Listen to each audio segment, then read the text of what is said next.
Boa tarde a todas e a todos. Muito obrigado pela vossa presença nesta sala e a todos quantos nos acompanham por esta conferência via online nas redes da CIP.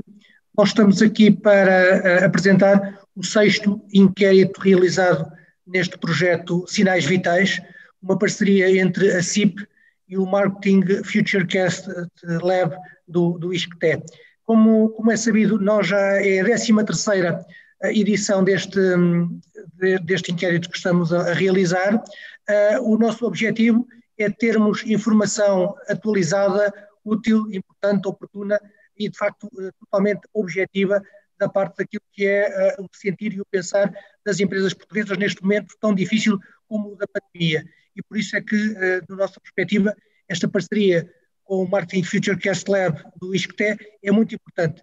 Eu, sem mais demoras, atrever-me a passar a palavra ao professor Pedro Esteves para fazer a apresentação dos dados recolhidos no início deste mês de fevereiro e depois, se me permitem, umas palavras e então depois abriríamos às perguntas que entenderem fazer-nos. Está bem?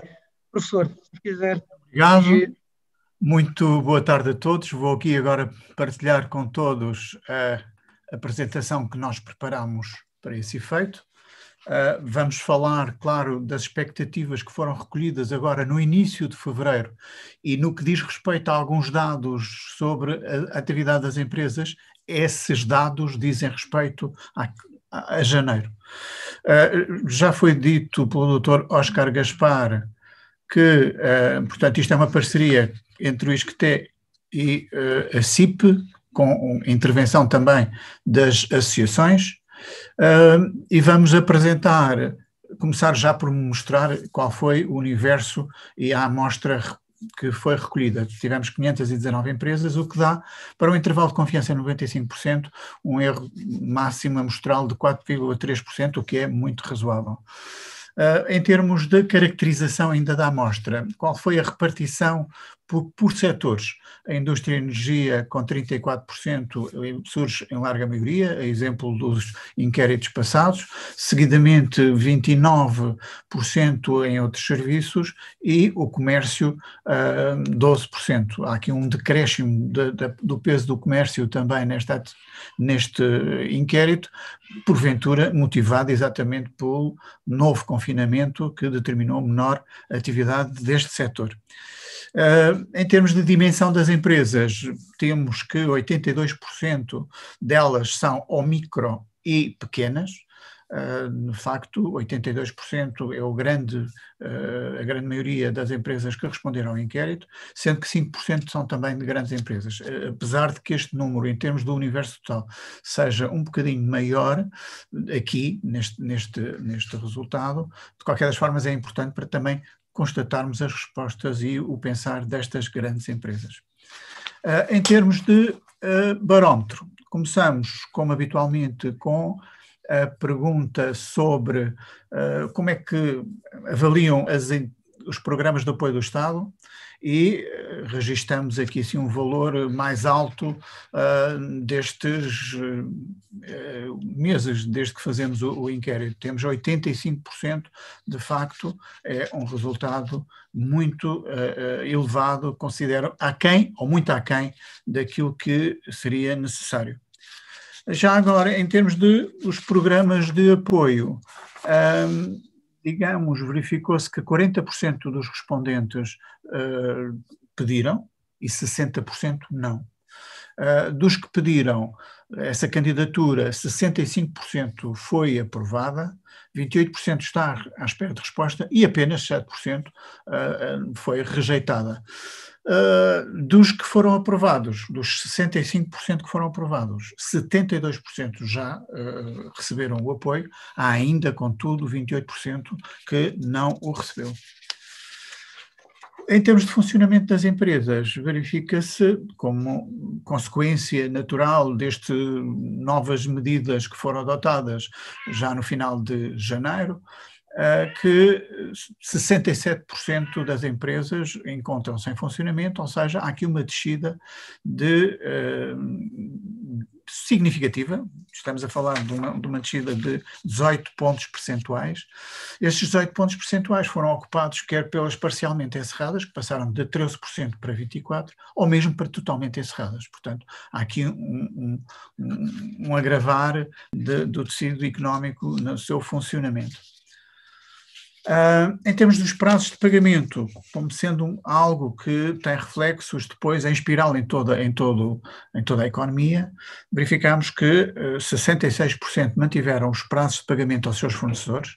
Lembro que no mês passado este valor era 70%, portanto há aqui uma redução que passou nomeadamente para aumentar esses mesmos prazos. Portanto, há aqui assim uma ligeira degradação destes prazos de pagamento. Nas vendas e prestações de serviço, bom, em termos médios, é a primeira coluna que se encontra aqui deste lado, 63% revela que diminuíram.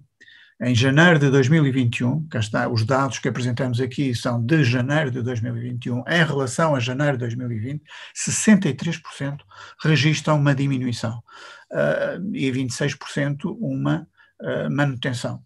Daqui a salientar que para a contribuição deste valor elevado temos as micro e também as pequenas empresas. No que diz respeito às grandes empresas, elas registaram houve menos empresas a registrar diminuição das vendas, elas aliás repartiram-se, o número de respondentes repartiu-se quase equitativamente entre diminuir as que mantiveram e até algumas que aumentaram.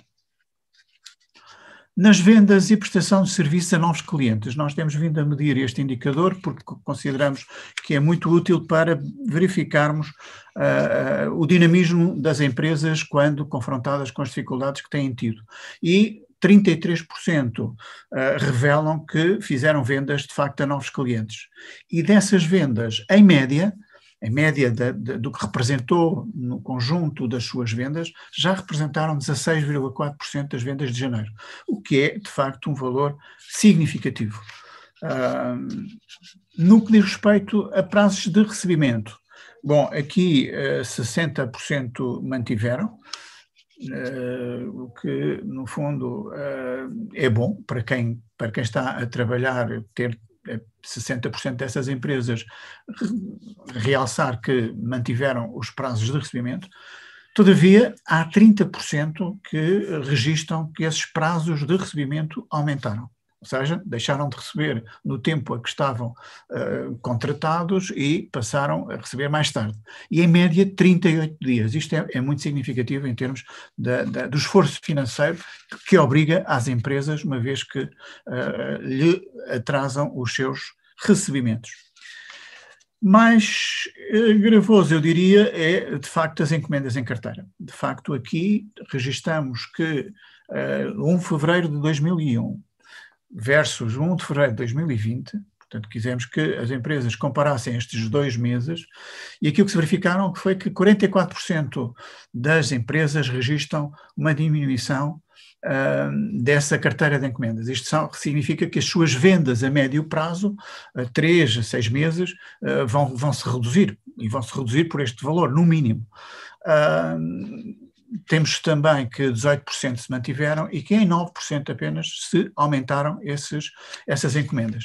Há 29% dos casos em que não se aplica, são os casos em que são empresas que não vendem por encomenda, portanto fazem as vendas diretamente. Se corrigirmos este indicador, estas encomendas em carteira, retirando o não se aplica, então aqui o valor corrigido, como aparece, aumenta significativamente, ou seja, o caso das empresas cujo valor diminuíram, então temos 62%, o que é de facto um valor que é preocupante. No que diz respeito, ainda dentro do barómetro, como avalia as novas medidas para combater a pandemia? Lembro que esta pergunta foi feita e tem a ver uma componente mais sanitária do problema. De facto, 51% dos respondentes indicam como adequadas, contra 30% no mês anterior. Não havia esta situação tão mais restritiva. Há ainda quem considere, em 26% dos casos, que elas são insuficientes. Aqui também corrigindo o valor, retirando os sem opinião, que são só 8%, de facto, considerando adequadas, apresentam um valor de 56%. Entrando agora naquilo que são as perspectivas de curto prazo, em 3 indicadores importantes, que são a previsão de vendas, por um lado, e a previsão de vendas que nós pedimos para ser feita foi de janeiro a abril, portanto aqui assim considerando até ao final de abril, estes primeiros 4 meses, como é que eles perspectivam a sua atividade em termos de vendas. E 53% das empresas, em termos médios, considera que diminuíram. Portanto, é um número significativo. Mais de metade das empresas e apenas 31% considera que elas se mantiveram. É de realçar que este valor dos 53% é sobretudo influenciado por aquilo que as microempresas revelam. 63% delas indica que tiveram ou esperam uma diminuição desse volume de negócios. Ao invés, nas grandes empresas, de facto, registra-se que os valores dominantes são de manter ou até crescer, com respectivamente 39% e 38%. Agora, pensando e falando na previsão dos recursos humanos, realçamos o esforço, porque já vimos atrás que, de facto, a expectativa é de redução, de facto, da sua atividade, das suas vendas. Mas, no que diz respeito a recursos humanos, as empresas, todas elas, de uma forma geral, revelam que pretendem manter o número de postos de trabalho. Isto é de realçar, porque, no fundo, as empresas, mesmo tendo uma perspectiva negativa real, em relação à sua atividade, fazem ou querem fazer um esforço, 78% delas, para manter os postos de trabalho. E tanto é assim que isso verifica-se em todas as empresas e com especial relevância para as pequenas e para as microempresas.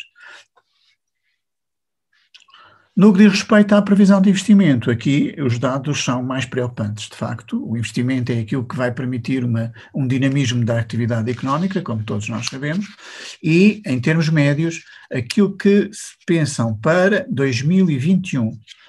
Portanto, aqui é uma perspectiva que nós perguntamos aos empresários e aos gestores de topo das organizações, como é que eles pensam em termos de investimento este ano. E 46% indica que vai diminuir e apenas 41% que se mantenha. Há aqui também o indicador de 13% a indicar um aumento, é residual face aos outros valores. Portanto, a grande maioria diminuição e alguns a manter. Aqui o peso novamente significativo são das microempresas, que 51% tende a reduzir esse mesmo investimento. Também no caso das médias empresas, que também está largamente acima dos outros valores, com 45%. As grandes empresas destacam-se por haver um número que tem um bocado a ver com o outro indicador também de vendas que vimos anteriormente, há aqui 30 e poucos %, que pensa que pode vir a aumentar, de facto, esse mesmo investimento. De qualquer das formas, este indicador apresenta uma evolução francamente negativa. E pronto, e com isto passo a palavra ao Dr. Oscar e estou disponível depois para as questões que julguem necessárias.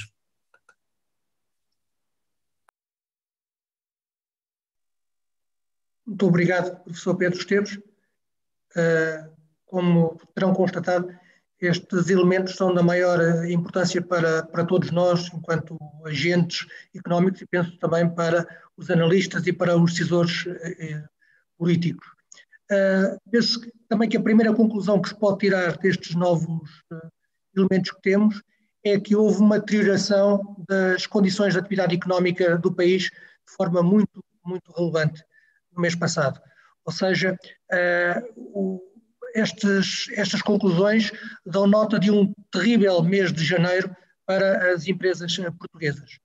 A generalidade dos indicadores agravou-se e as expectativas que existem para um futuro próximo também não são melhores, antes pelo contrário. Ou seja, as expectativas que todos nós tínhamos, todos nós esperávamos de uma recuperação mais rápida, nomeadamente neste primeiro trimestre do ano, eu diria que estão amplamente prejudicadas e os valores mesmo das expectativas de encomendas até abril já dão nota de facto de temos aqui o primeiro quadrimestre muito complicado e é sabido que mesmo com este confinamento a ir praticamente até à Páscoa, ou mesmo até à Páscoa, de facto são 4 meses completos de atividade que fica muito, muito prejudicada. Portanto, aqueles primeiros elementos sobre o número de empresas que estão totalmente em funcionamento, uma quebra de 85% para 67% é muito relevante e penso que é a imagem clara do efeito imediato do confinamento agora em janeiro. Outros números também bastante impressionantes são aqueles que dizem que 63% das empresas registrou uma redução da atividade em janeiro de 2021 face ao período homólogo de 2020. E 62% das empresas reportam uma quebra das encomendas e uma quebra que não é marginal. Estamos a falar de uma quebra da ordem dos 40%, ou seja, muito, muito significativa. E os empresários olham para a frente e aquilo que vêem é uma quebra das encomendas que têm em carteira no início deste mês e uma quebra também forte das expectativas de vendas e da prestação de serviços até abril. Ou seja, aqui uma situação muito, muito complicada em termos económicos. O dado positivo deste inquérito tem a ver com o emprego e aquilo que é a expectativa em termos do mercado de trabalho. Ou seja, face àquilo que tem sido a quebra enorme da atividade económica, a verdade é que o mercado de trabalho, apesar de tudo, se tem vindo a sustentar. Ou seja, tem havido um esforço aqui muito grande, hercúleo, diria eu, até das empresas portuguesas, no sentido de salvaguardar os postos de trabalho. As empresas têm, por um lado, tentado procurar manter a sua capacidade de produção para um futuro próximo, quando a retoma existir, mas, por outro lado, há também aqui uma componente da função social das empresas que, apesar das perdas, apesar das dificuldades financeiras e de tesouraria, mas a verdade é que continuam a manter níveis de emprego bastante elevados. Um dado muito relevante também, e por aqui me fico, é aquele que tem a ver com o nível dos apoios e como é que os empresários portugueses veem os apoios que têm sido desenhados e implementados em Portugal. E a verdade é que 85% dos empresários considera que os apoios ficam aquém ou muito aquém daquilo que são as necessidades. Isto é verdade tendo em conta a situação de cada empresa, de cada setor, mas também é verdade quando nós comparamos os dados internacionais e percebemos que Portugal é um daqueles países que menos apoiou em termos de esforço orçamental a sua economia. Isto coloca aqui um problema não só direto a cada uma das empresas, mas também um problema até de concorrência internacional, porque os empresários nacionais veem-se confrontados com uma concorrência de empresas de outros países nossos parceiros que acabam por ter apoios muito, muito superiores. E a outra grande dificuldade que nós vemos neste elemento, que o professor Pedro Esteves também realçou, é que temos 60% das empresas que nem sequer concorreram a algum tipo de apoio. E a questão é, não concorreram porquê? Porque não tinham necessidade. E a resposta é não. Não concorreram porque, infelizmente, constataram que os critérios, as regras para terem acesso a determinado tipo de apoios não se ajustava à sua situação. Ou seja, há aqui uma deficiente definição dos apoios, que por si já são escassos, mas mesmo aqueles que existem não têm capacidade de correr e de acudir àquilo que são as necessidades das empresas portuguesas. E esta, de facto, é uma grande preocupação da CIP e temos alertado o Governo e fica também o nosso alerta. Há muitas empresas que estão fora, que têm vindo a ficar fora do tipo de apoios que existem e isso põe em causa, obviamente, a atividade económica e o emprego. Dito isto, pela minha parte, abriria um período de perguntas àquilo que nos quiserem questionar. Exatamente, então entramos agora na fase das perguntas para o Dr. Óscar Gaspar e para o Dr. Pedro Esteves. Para participar, os jornalistas têm que levantar a mão e depois eu passo então a palavra.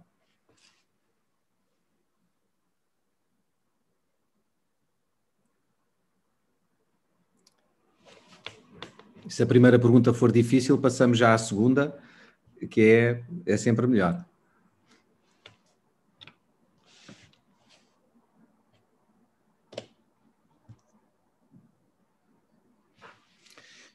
Muito bem, então começamos uma pergunta da Maria Caetano, do Dinheiro Vivo, DN e JN, para o Óscar Gaspar.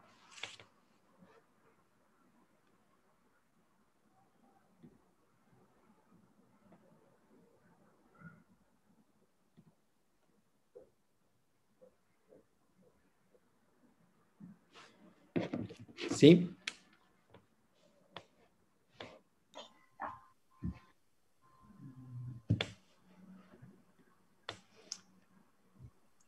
É o Hugo Neutel, da TSF. Hugo Neutel. Olá, boa tarde, espero que me estejam a ouvir. Sim, Hugo, força. Ok, o estudo costuma todos os meses dar também destaque às perspectivas que as empresas têm em função de manutenção dos postos de trabalho. Confesso que houve aqui um momento em que eu tive que atender um telefonema e, portanto, não sei se terão abordado esse aspecto também desta vez ou não, mas gostava que pudessem desenvolver um pouco nesse aspecto. Obrigado. Sim, o professor Pedro Esteves pode complementar, mas o dado mais significativo é que 78% das empresas têm expectativas de manter os postos de trabalho. Depois há 15% de empresas que perspectiva que haja uma redução e há, se não me falha a memória, 8 ou 9% de empresas que prevê aumentar os recursos humanos. Mas, portanto, o grande número aqui são 78% das empresas têm a perspectiva de manter os postos de trabalho durante este ano. E como é que isso compara com o último inquérito? Aumentou em relação ao último inquérito, que eram 74%, este valor passou para 78%, ou seja, há um registro, digamos, uma identificação do nosso ponto de vista, a análise que fazemos destes resultados é que há um esforço grande da parte dos empresários que, apesar de verem que as suas perspectivas de vendas, as suas perspectivas de investimento não são boas, as suas perspectivas de vendas já repassadas e as futuras não são boas, mesmo assim, de facto, 78% pensa manter o número de postos de trabalho.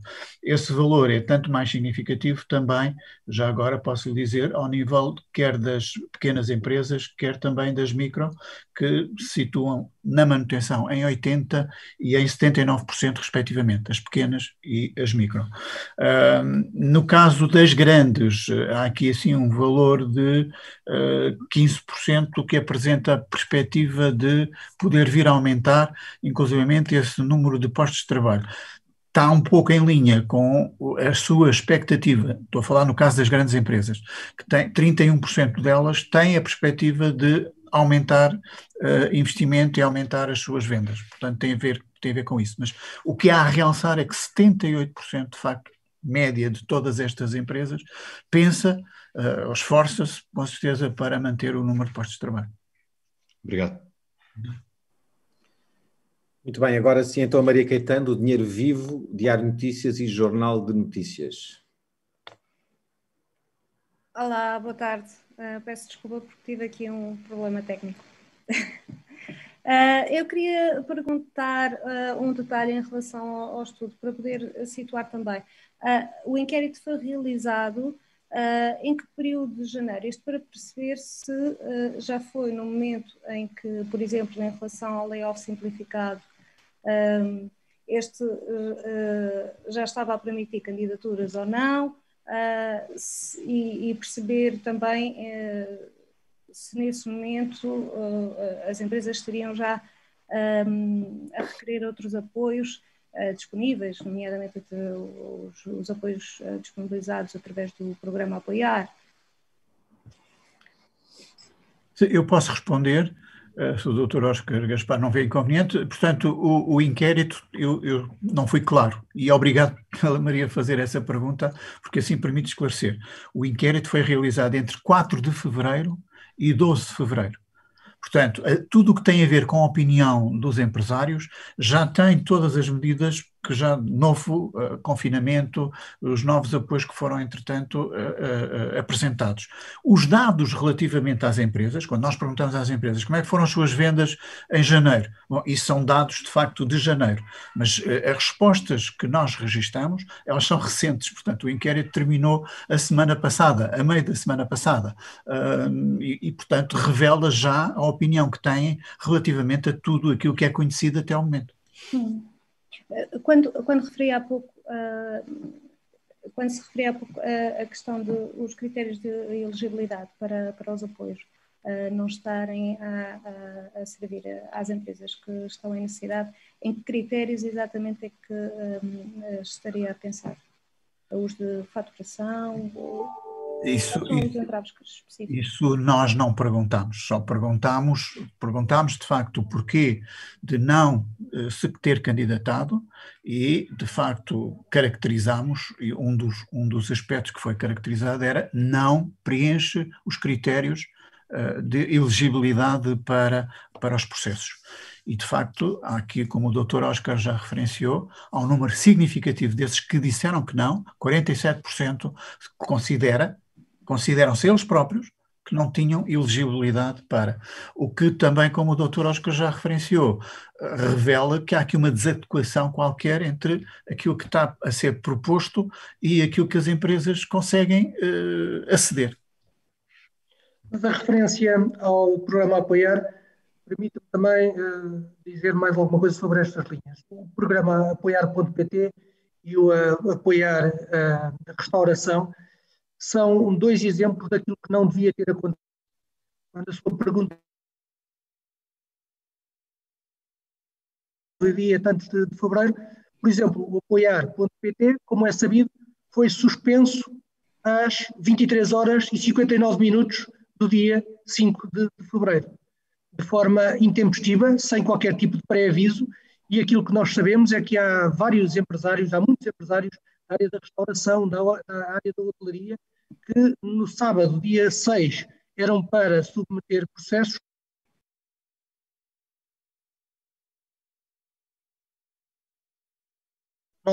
novas candidaturas.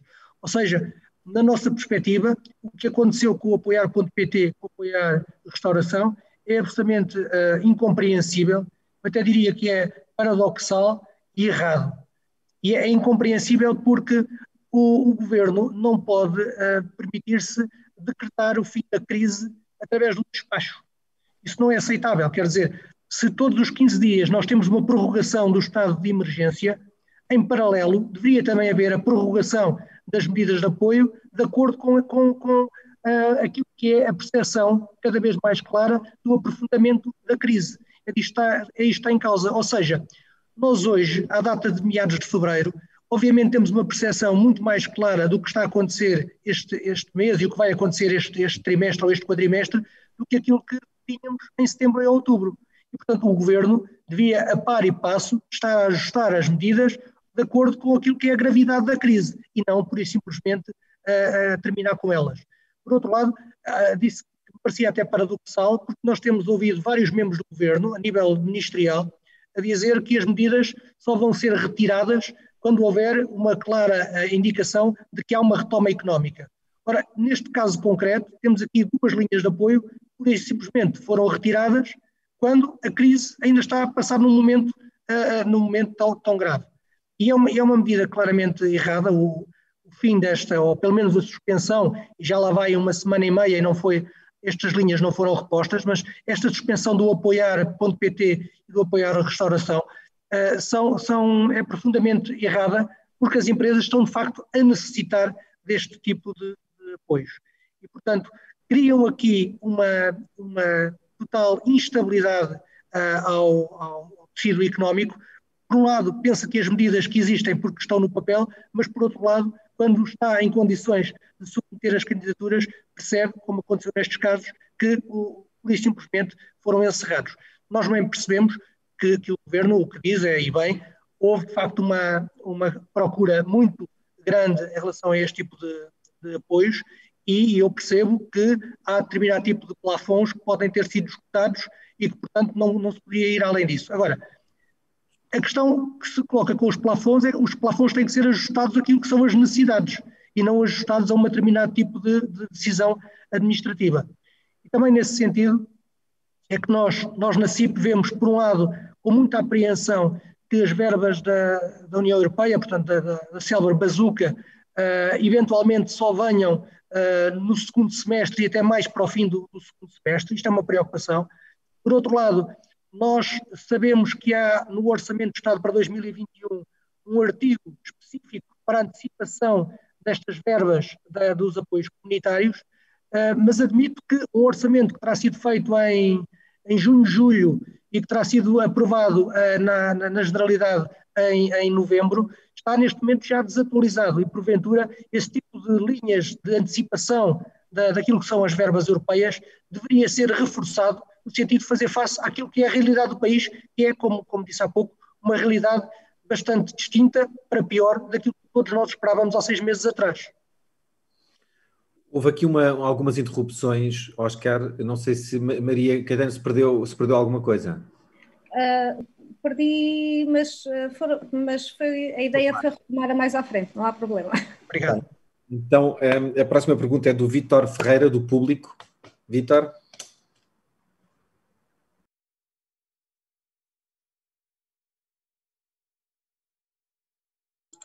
Conseguem ouvir-me?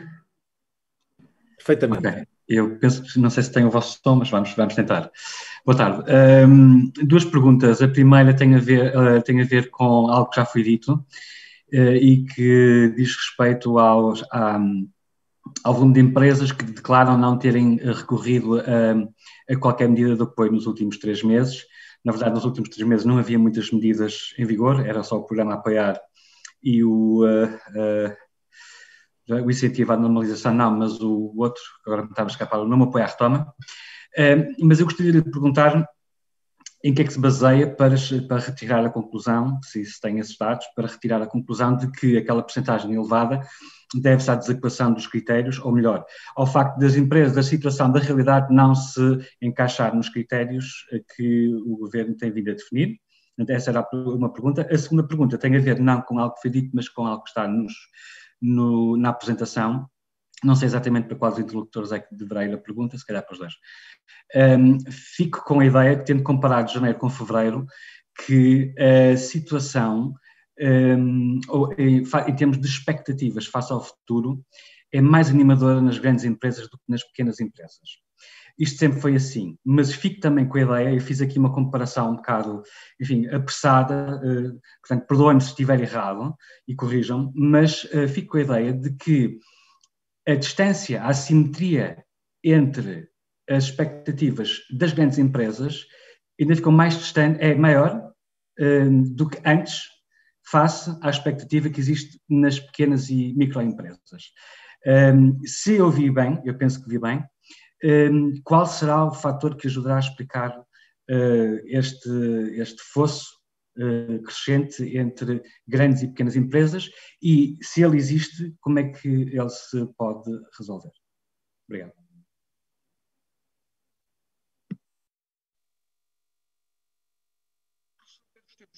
Penso que tem alguns elementos sobre a questão das empresas que responderam que não tinham conseguido aceder aos pedidos. Exatamente. A pergunta que foi feita e foi depois ter uma categoria em que as pessoas respondiam, os empresários respondiam, não preencho as condições necessárias de elegibilidade. Portanto, e 47% das que disseram que não tinham recorrido a apoio, 47% disseram que não preenchem as condições de elegibilidade. Portanto, é uma pergunta muito específica. Não podemos ir mais além do que isto, porque não fizemos, digamos, entrevistas individuais. Mas, de qualquer das formas, a questão que levou a que não se concorressem a apoios, 47% dos casos, que mesmo assim significa 28% das empresas, não é? Portanto, 60% de 47% dá 28% das empresas consideraram que não tinham as condições de elegibilidade para concorrer aos apoios. Daí, portanto, aquela minha afirmação. De qualquer das formas, também posso apenas indicar adicionalmente, e não temos mais elementos específicos, é de que há 10% que ainda pensa que se vai candidatar. Portanto, ok.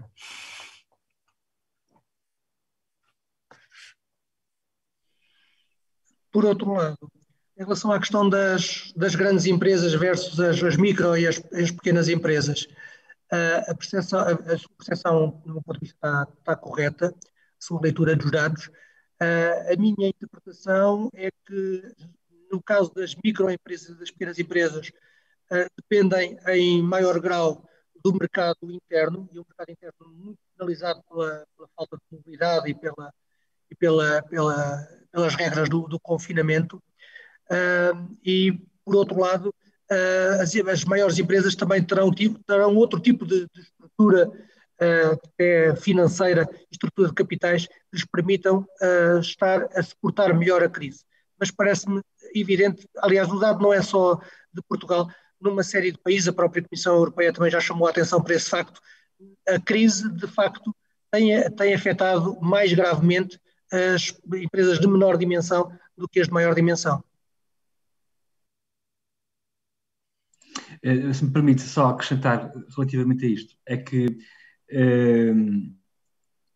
o que se vê nos dados que hoje apresentaram, que face aos de janeiro, onde há um salto mais significativo é precisamente nas vendas e prestações de serviços. Portanto, aí é que a expectativa das grandes empresas, a expectativa negativa reduz bastante, ao contrário do que acontece nos outros segmentos de empresas. A pergunta que eu gostaria de fazer à CIP, neste caso, é se o Governo não deveria intervir e como é que pode intervir para, no fundo, se calhar canalizar apoios que estavam para as grandes empresas para as pequenas ou para as microempresas. Olhar para aquele setor que acaba de dizer que se calhar está mais impactado pela situação económica, pelo impacto na economia portuguesa. A CIP tem vindo a fazer muitas propostas ao Governo desde pelo menos o dia 1 de abril, que foi o primeiro grande pacote de propostas que apresentou, e depois um segundo pacote no dia 15 de maio do ano passado. Um primeiro pacote tinha a ver mais com as necessidades de tesouraria das empresas, depois fomos paulatinamente chamando a atenção da necessidade da capitalização das empresas, porque temos uma estrutura de capitais muito frágil na grande maioria das empresas portuguesas, porque, como todos nós sabemos, instrumentos de dívida aumentam a dívida e, portanto, uma dívida é um compromisso a prazo, e quando, na maior parte dos casos, as empresas precisavam de apoios de capital ou apoios a fundo perdido, o que, aliás, acontece em Espanha, em França, Itália, na Alemanha e uma série de outros países. Também o caso das moratórias, já agora aproveitar para referir este ponto, nós fomos muito favoráveis a que elas acontecessem, mas todos nós temos consciência que as moratórias acabarão um dia. E quando acabarem, tem que se retomar os processos de pagamento da dívida. E, portanto, também neste caso, o facto de nos estarmos a aproximar perigosamente do mês de setembro, do final das moratórias, deveria levar o Governo a tomar algumas medidas. Mas, portanto, em resposta direta à sua questão, na nossa perspectiva e também na perspectiva de 85% dos empresários portugueses, as medidas do Governo ficam aquém e muito aquém daquilo que era necessário. E repetindo também aqui um dado internacional, que ainda muito recentemente foi reiterado pelo Banco Central Europeu, o apoio orçamental português fica muito aquém daquilo que acontece na generalidade dos outros países. E, portanto, mesmo ainda sem entrar na questão da classificação das grandes, das pequenas, das microempresas, a verdade é que o apoio à generalidade das empresas em Portugal é baixo. E é isso que nós apelamos o Governo com todos os constrangimentos, com todos os condicionalismos que têm a ver com a aprovação do Plano de Recuperação e Resiliência, mas a questão há aqui uma urgência plena, porque também, como foi dito, uma coisa são os apoios que estão no papel, outra coisa são os apoios que estão no terreno. Os apoios têm chegado muito a chegar às empresas. E se uma empresa mais estruturada, de maior dimensão, tem meios até técnicos para preencher os formulários, para recorrer aos apoios, uma pequena empresa, um trabalhador em nome individual, tem muito mais dificuldade. Esta, aliás, é uma das críticas recorrentes nos últimos meses, é que há uma comunicação do lado do governo, mas nem sempre essa comunicação é clara da parte das empresas, que a determinada altura sentem-se de facto perdidas num labirinto de medidas. Umas já foram tomadas, mas não implementadas, umas já foram implementadas, mas estão suspensas, umas ainda não foram lançadas, mas já foram anunciadas. E, portanto, há aqui, de facto, um labirinto o que convinha estabilizar. 10 segundos para uma última questão, peço desculpa. O que aconteceu ao fundo de capitalização que foi anunciado? É uma boa pergunta, mas não é para mim. Mas sabe-se que havia um grupo de trabalho onde a CIP estava presente, estava integrado. O que é que já saiu daí? Agora, respondendo-lhe mais a sério, o fundo de capitalização, como sabe, foi proposto pela CIP, lá está, em abril do ano passado, e propusemos também, de facto, um fundo de fundos para a capitalização das empresas. Houve a constituição de um grupo de trabalho por parte do Ministro de Estado da Economia e de Transição Digital. Tanto quanto nos é dado saber, à data de hoje, 15 de fevereiro, esse grupo de trabalho não produziu nenhum tipo de medida que esteja a pensar ser implementada pelo governo português, ou seja, na prática, passados estes meses, não há nenhum instrumento de capitalização à disposição das empresas portuguesas. Obrigado. Não há mais nenhuma pergunta em fila de espera. Não sei se alguém mudou de opinião. Muito bem. Então agradeço às senhoras e senhores jornalistas o interesse, a presença e o interesse por este ponto da situação em relação ao que está a acontecer nas empresas. Agradeço também ao Óscar Gaspar e ao Pedro Esteves, que coordenou o trabalho, e desejo uma boa tarde e bom trabalho a todos. Obrigado. Boa tarde, bom trabalho.